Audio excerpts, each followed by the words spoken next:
¿Qué tal, amigos? ¿Cómo están? Bienvenidos a su programa Diálogos Divinos. Les saludamos el doctor Salvador Tomasini. Hola, buenas noches. Alejandro Carrega. Buenas noches, ¿cómo están? Y su servidora Alejandra López. Continuamos con nuestro tema de Introducción a la Divina Voluntad. Y tenemos un comentario que nos va a hacer Ale. Bueno, yo lo que decía es que hasta ahora hemos visto que la finalidad de la creación es que el hombre participe de la naturaleza divina por medio de Jesús. Así es. Ahora... Pero no nos dijo cómo. ¿Cómo? No nos dijo. Pero San Juan sí nos lo dijo. ¿Saben dónde? En Juan 17:23 nos dice Jesús: yo en ellos, tú en mí, para que ellos sean uno con nosotros. Ahí nos lo define Juan, ¿verdad? Exacto. O sea, es una lectura del Nuevo Testamento en donde prácticamente Jesús está dando el cómo llegar a lograr esta unidad en la naturaleza divina, ¿no? O sea, pero el único requisito, vamos a decir así, es Él en nosotros. Pero Él no al modo, por ejemplo, de la Eucaristía. O sea, no se trata de recibir nada más a Jesús. Y sabemos que en la Eucaristía lo recibimos. Él está en nosotros durante un breve tiempo y en cuanto la especie se consume por la digestión, la vida real de Jesús se va. Entonces, Él lo que quiere es llegar a estar en uno y obrando. O sea, que Él pueda desarrollar todo lo que Él hace, que lo pueda desarrollar en nosotros. Para cumplir el catecismo, ¿se acuerdan, no? De aquel famosísimo artículo del catecismo? 521. El 521, donde Él nos dice que Él hace que nosotros podamos vivir en Él lo que Él vivió y que ahora que Él lo viva en nosotros. O sea, necesitamos a un Jesús obrante en nosotros. Ese es el cómo. Ahora, ¿cómo llegar a eso? Eso es lo que... Yo aquí quisiera poner como una premisa, si se me permite de hacerlo. A veces se dicen cosas muy concretas de lo que se necesita para llegar. Pero que si alguien pregunta cómo se hace, no se puede. Sí.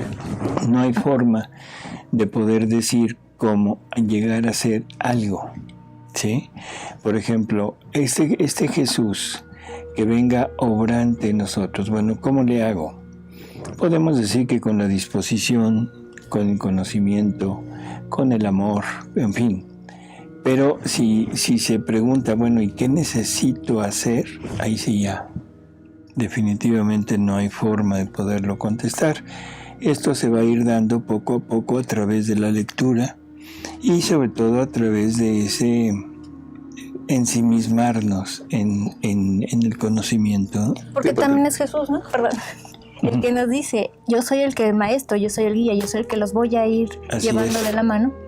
Y el que nos va a ir abriendo la mente para entender. Y no son fórmulas para hacernos en serie como robotito, ¿no? Sí, no es sencillo, no es una fórmula.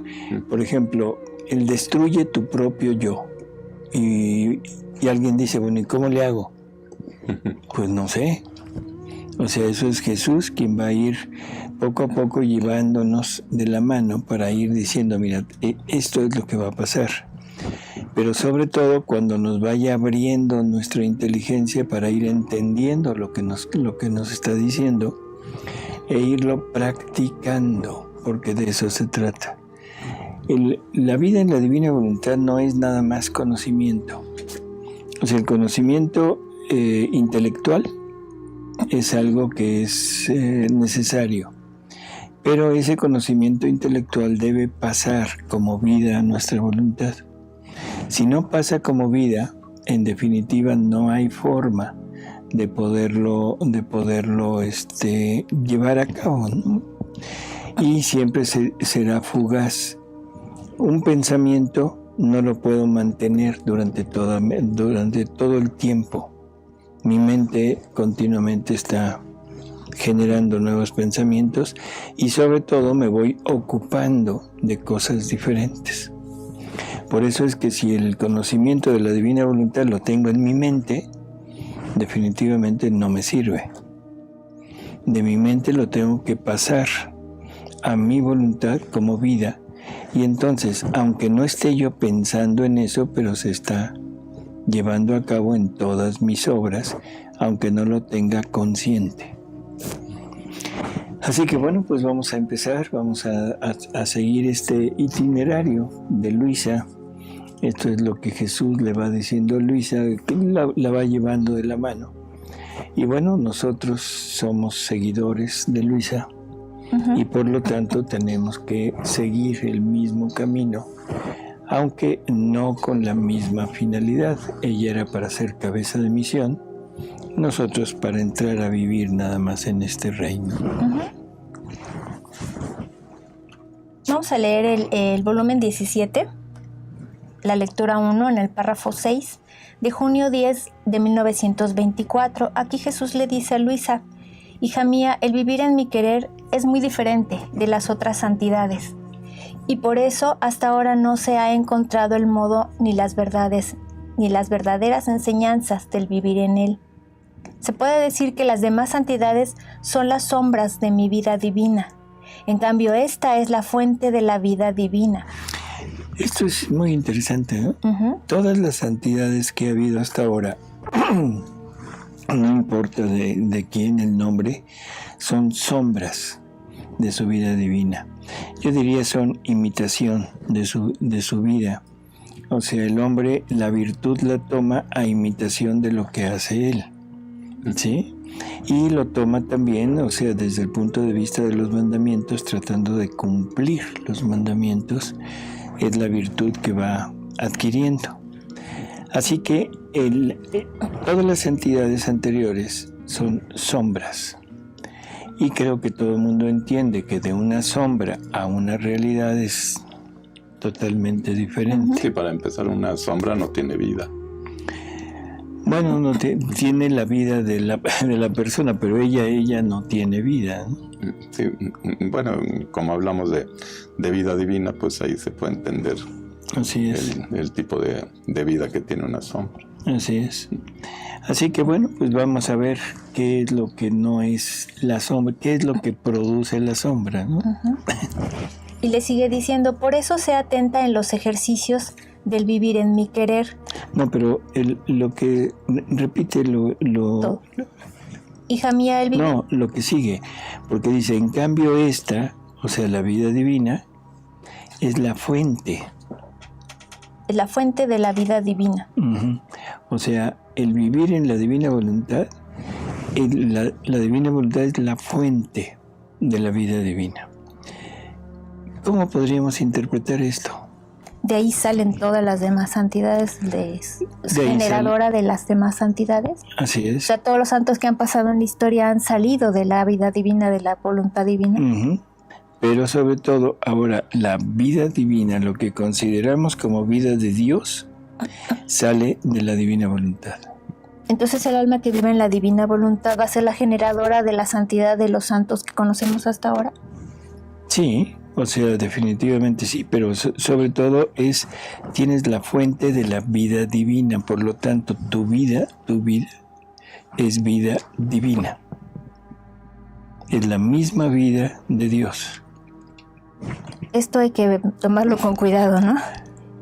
Tomarlo con cuidado, sí, pero no con mucho porque luego pueden aparecer escrúpulos. No. Esto es vivir la vida de Dios como propia. O sea, Dios nos está queriendo donar su propia vida, su propia naturaleza, que eso ya lo vimos en programas anteriores, en el catecismo. Pero ahora, la vida divina que está brotando de esta fuente, ¿qué vida divina es?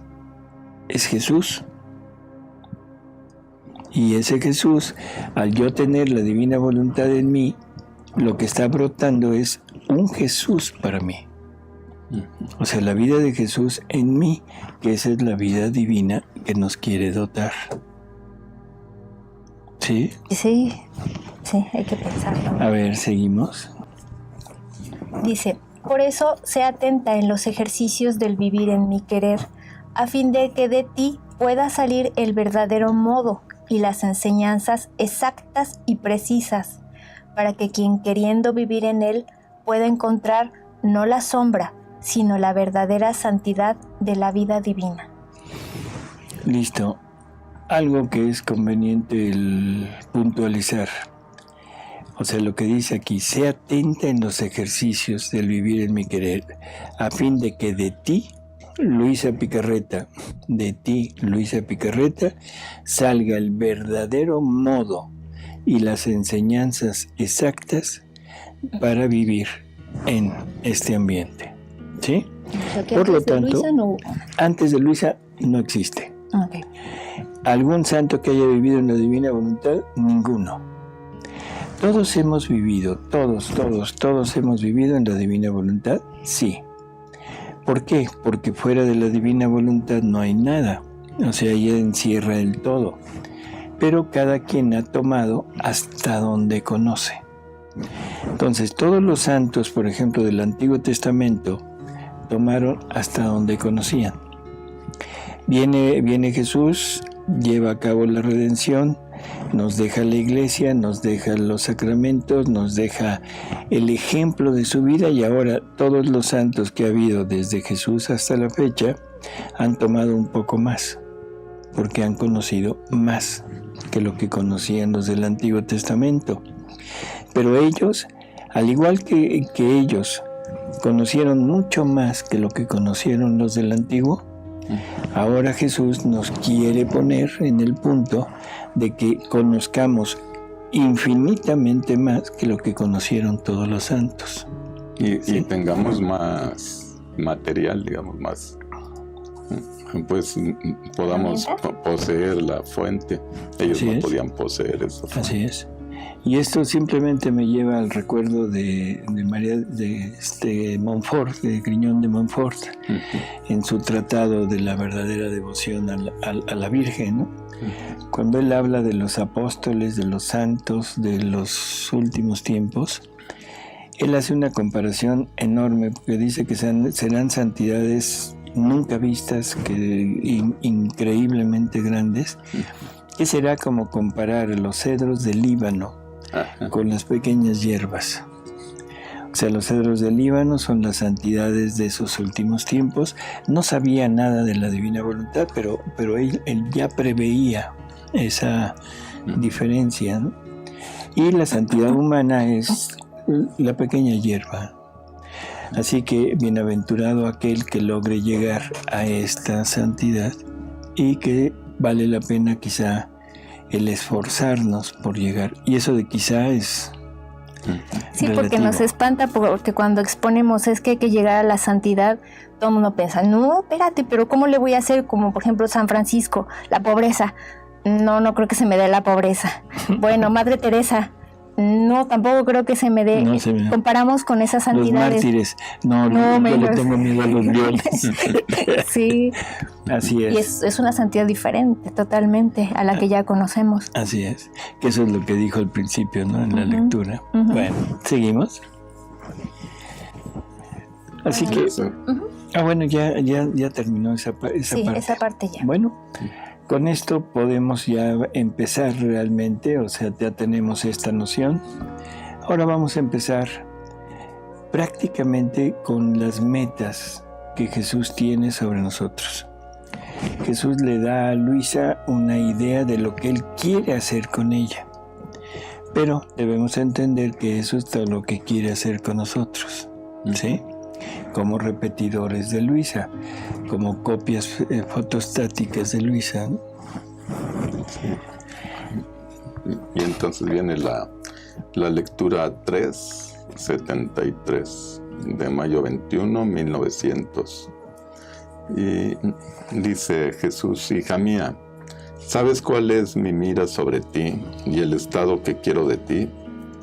Y deteniéndose un poco ha agregado: la mira que tengo sobre ti no es de cosas prodigiosas y de tantas otras cosas que podría obrar en ti para mostrar mi obra.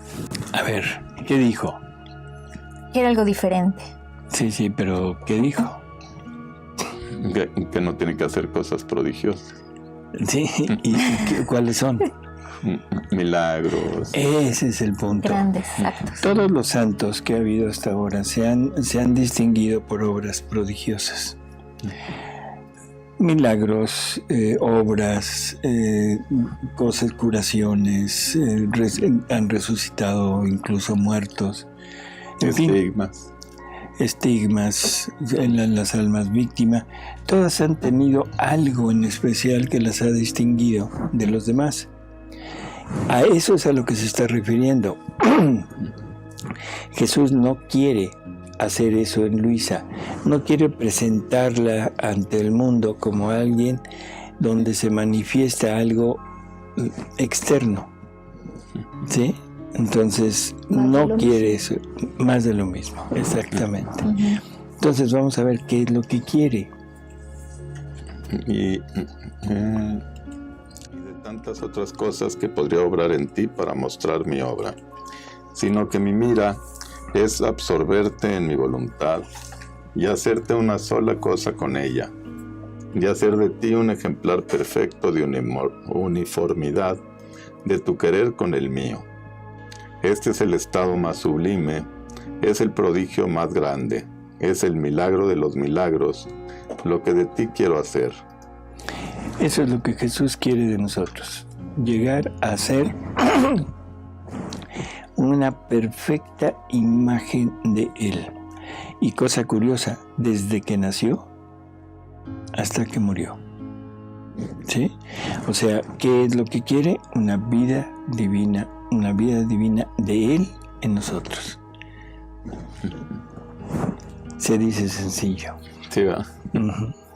Hija mía, para llegar perfectamente a hacer uno nuestro querer, el alma debe volverse invisible, debe imitarme a mí, que mientras lleno el mundo con tenerlo absorbido en mí y con no quedar absorbido en él, me vuelvo invisible y de ninguno me dejo ver. Esto significa que no hay ninguna materia en mí, sino que todo es purísimo espíritu. Y si en mi humanidad asumida tomé la materia, fue para asemejarme en todo al hombre y darle un ejemplar perfectísimo de cómo espiritualizar esta misma materia. Entonces el alma debe espiritualizar todo y llegar a volverse invisible para poder hacer fácilmente una su voluntad con mi voluntad, porque lo que es invisible puede ser absorbido en otro objeto. De dos objetos con los que se quiere formar uno solo, es necesario que uno pierda la propia forma. De otra manera, jamás se llegaría a formar un solo ser. Es lo único que a mí realmente me impresiona, llegar a formar un solo ser. O sea, todo lo demás, bueno, de acuerdo, es el camino, pero la finalidad es llegar a ser un solo ser con Él, ¿sí? Como era Adán. Con su voluntad, como era Adán y como era Jesús. Volvernos la cáscara. La cáscara, el vestido, en fin. Pero esto es importante porque no todos tenemos esta concepción de llegar a ser lo que es Jesús. Y debemos ya irnos entendiendo que en Jesús hay esas dos naturalezas que sabemos que las tiene desde siempre, hemos sabido, pero nunca lo hemos penetrado. ¿Qué quiere decir? Que Jesús sea hombre y Dios verdadero. ¿Qué quiere decir? Que el Verbo eterno esté actuando continuamente con su propia humanidad. Y así quizá podamos llegar a entender que Jesús no tuvo que ir aprendiendo quién era. ¿Sí?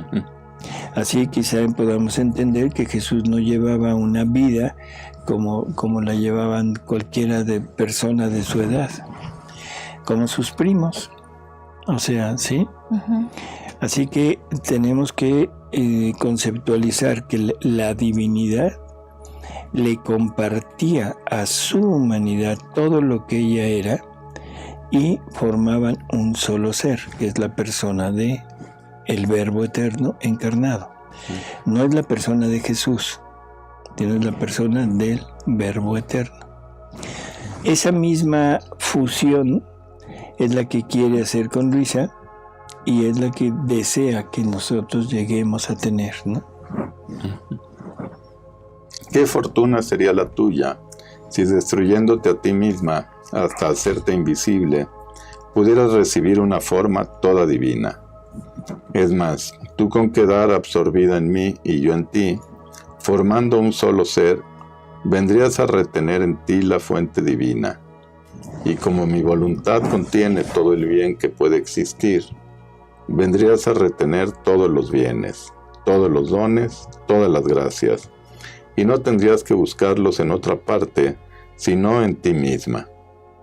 Y si las virtudes no tienen confines, estando en mi voluntad según la criatura pueda llegar, encontrará su término, porque mi voluntad hace llegar a adquirir las virtudes más heroicas y más sublimes que la criatura por sí sola no puede superar.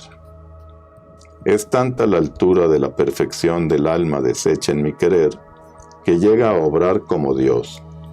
Y esto no es de asombrar, porque como no vive más su voluntad en ella, sino la voluntad de Dios mismo, cesa todo asombro si viviendo con esta voluntad posee la potencia, la sabiduría, la santidad y todas las otras virtudes que contiene el mismo Dios.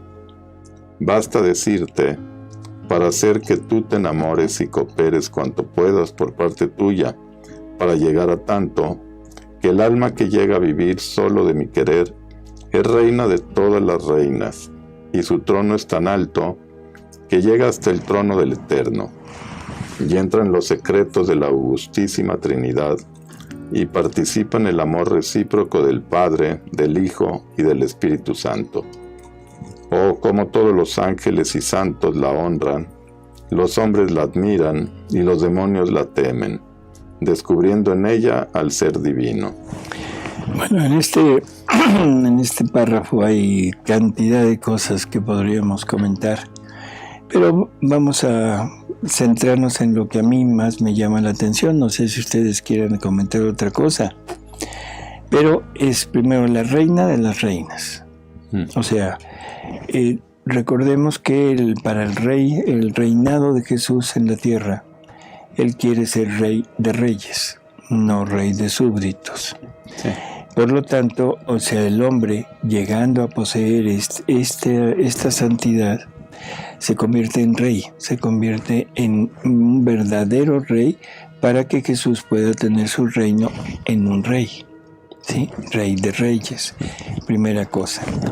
Segunda, desde aquí, libro 3, nos está queriendo poner a la par, nos está diciendo que debemos ponernos casi a la par de la Santísima Trinidad, porque dice, entra en los secretos de la Augustísima Trinidad y participa en el amor recíproco de las tres divinas personas. ¿Qué es participar del amor? El amor es la única actividad que Dios tiene. O sea, Dios no sabe hacer otra cosa, Dios es amor, por lo tanto todo lo que Él hace es amor, ¿sí? Así que en esa perspectiva, el ser humano llegando a estar ahí, participa de ese amor, de ese acto. ¿De qué está participando? De la vida divina. Sí, también es muy, muy interesante. Sí, dice, y luego, llega a obrar como Dios. Así es. Luego, si llegamos a esto, ojo con lo siguiente. Los ángeles y los santos la honran, ¿sí? Los hombres, o sea, los seres que todavía estamos en la tierra vivientes, la admiran. Y los demonios la temen. Por lo tanto, Por lo tanto, en este punto concreto, debemos entender que el demonio al alma que llega a vivir en la divina voluntad, ni se le acerca. ¿Sí? Así que, bueno, esto es algo que yo considero importante para ir desmitificando, bueno, no diría yo desmitificando porque no es un mito, sino ir haciendo conciencia de que el alma en la divina voluntad se volvería el terror del demonio. Cuando que ahora el demonio es el terror de nosotros. Sí. O lo tomamos como terror. Pero ya viviendo en estando en este terreno, ahora el demonio huye del alma que vive en la divina voluntad. Esto de las verdades divinas es hermoso porque a la vez de que conocemos a Dios, conocemos al no Dios y somos capaces ahora de dominarlo. Así es. Lo dijiste de una manera perfecta, de dominarlo en el sentido de que no puede nada, ¿sí? El ejemplo de la vida de Luisa es maravilloso porque Luisa empieza su vida desde muy niña temiéndole al demonio. O sea, ella veía al demonio en todos lados, ella rezaba cantidad de Padres Nuestros y Aves Marías para alejar al demonio. Después se enfrenta a él, el demonio le hace la guerra, en fin, tremendas cosas. Pero llega un momento en que una vez que lo ha vencido con sus propias virtudes, con su propia voluntad humana, o sea, todavía no con la voluntad divina, con la voluntad humana, de ese momento en adelante, el demonio ya no tiene gran relevancia en la vida de Luisa, aunque la sigue atacando.